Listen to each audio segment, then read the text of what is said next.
Master साहब संत आदमी है। आपका ज्यादातर फॉलो करने का प्रयास हाँ। वो जो वो है ना उसमें जो है डाल करके नाली पाली और सब कुछ कर रहे हैं। पर आप बताइए। गाजीपुर है, गाजीपुर का गांव है ना ये सिंह साहब?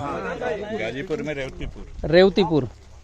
अब इनका आप वाला दोनों जना का मैं कंपटीशन निकालना चाहते हैं कि आप क्या किए हैं, आप क्या कराना देखो परिवर्तन संत से कंपैरिजन मत करो, मैं सीख रहा हूँ अभी।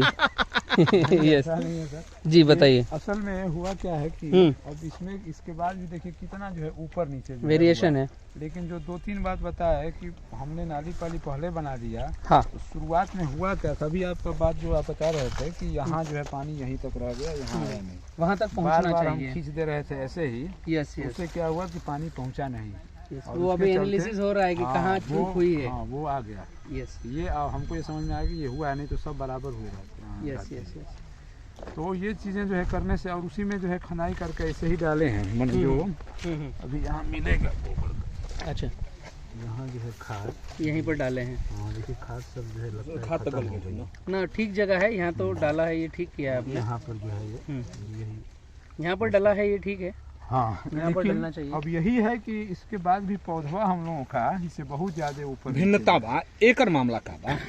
वही जो है वो इनमें मेन चीज क्या दिक्कत आएगी राय साहब, मैं समझाता हूँ आपको।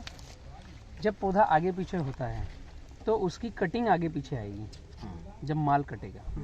तो आप लोग क्या कीजिए, ग्रुप फार्मिंग में यूनिटी बना करके आइए एक बैनर के नीचे, जी ठीक है? अगुवाई वैसे आप कर ही रहे हो। जी तो आपके साथ जितने किसान हैं, हर बार यूपी में ये होता है कि ठंड आती है, उसके बाद पौधे आगे पीछे हो जाते हैं। ठंड तक सब सही चलते हैं। हाँ, ठंड से पहले सब सही चलते हैं। मेन रीजन ठंड आई हाँ। तो जिस पौधों को थोड़ा सा पानी कम मिल रहा है, वहां पर खाद कम जा रहा है, वहां पर कुछ कीड़े ने उसकी जड़ें खा ली है, तो ऐसे जो पौधे रहेंगे वो रुक जाएंगे।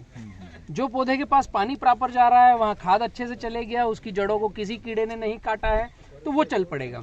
तो जब जब ठंडी ज्यादा है, जब जब गर्मी ज्यादा है, जब जब बारिश ज्यादा है, ऐसे समय में आपको प्लांट को स्ट्रेस ना आए, इसकी व्यवस्था करना पड़ेगी।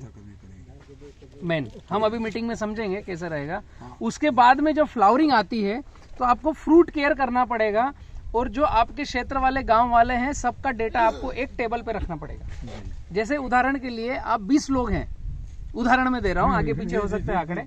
20 लोग हैं, 20 लोगों के बीच में 50,000 केली लगी है, ठीक है? तो हर साल ठंडी में यूपी में आगे पीछे होता है। तो अगले साल नहीं होगा, इसके लिए तो हम अभी बात करेंगे पाठशाला में। लेकिन अब हो चुका है, उसको हम सही व्यापारी को सही रेट में ये भी माल बिके और ये भी माल बिके, उसकी क्या व्यवस्था है?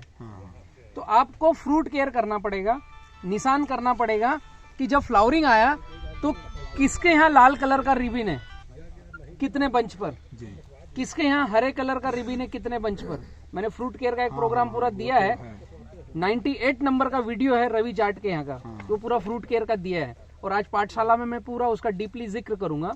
तो इससे क्या होगा कि हम मार्किंग करेंगे, उसमें पैसा नहीं लगेगा, उसमें बस हमारा कॉन्सेप्ट है, थीम है। तो हम किसी व्यापारी को जो फोन करेंगे, या दिल्ली के व्यापारी मैं भेज दूं, चंडीगढ़ के भेज दूं, आपके पास भी व्यापारी हैं, तो उनको जब हम बताएंगे कि भैया हमारे पास 50,000 पौधे हैं और 30 टन माल है, ऐसा नहीं करेंगे कि हम 2-2 एक-एक एकड़ वाले अलग अलग बात करें, तो फिर व्यापारी आपको चबा देगा। ये हकीकत है। आपको आपके गांव वालों को एक साथ एक आदमी ने बात करनी चाहिए, भाई मेरे पास 50,000 पौधे हैं, 30 टन माल है, रेट बता। यहां से बात चालू हुई तो अगला समझ जाएगा कि व्यवस्थित आदमी है, रेट सही देना है।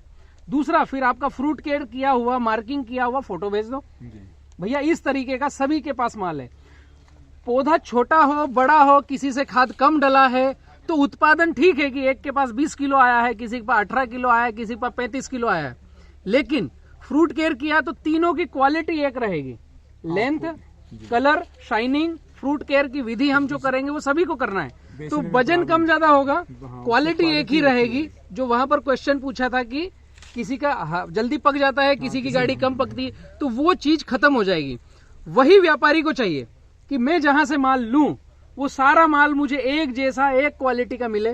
मैंने एक दिन का कटिंग, एक जैसी दिन का पकाई आए। पकाई बस भले ही ये खेत बदल जाए, खेत बदल जाए, व्यवस्था बदल जाए, घर की वेट बदल जाए, हाँ, लेकिन क्वालिटी जब क्वालिटी एक ही रहे, साइज एक, वजन अलग, तो व्यापारी आपके यहाँ आना कभी रुकेगा नहीं, जी, जी। और 1 रुपया ज्यादा देके जाएगा। ये व्यवस्था पर हम काम करेंगे। और छोटे पौधों को सबको अमोनियम सल्फेट एक्स्ट्रा दो, ठीक है। हाँ जी ये सब अगुवाई करेंगे, आगे बढ़ेंगे जी, ठीक है। बस वो जो पपीता है जी। उसमें जो देख रहे हैं, जो ऊपर से जो है वो सूख रहा है। हाँ, देख लेते हैं।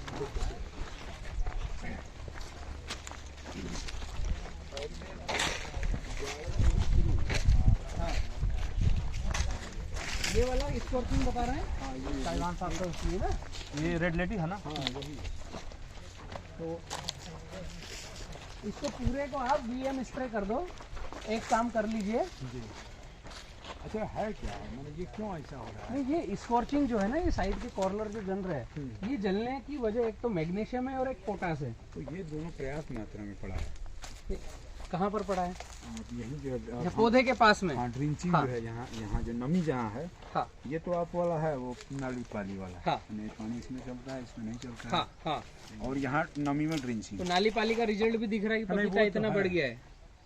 वो तो है, पैदावार भी बहुत इसका जो है। अच्छा आया है। हाँ, और वो तो ये यहाँ जो से है दिख ही रहा है ना, ये कचरा- माल इतना टूटा है। हाँ, ये सब टूटा है, ये नाली कचरा पाली वचरा का बीच पे है। एक चीज और है, ये जो छारी है ना, मिट्टी। ये सफेद सफेद छारी जो दिख रही है, हाँ, ये है क्लोराइड। तो हम लोगों के पानी में है क्या क्लोराइड?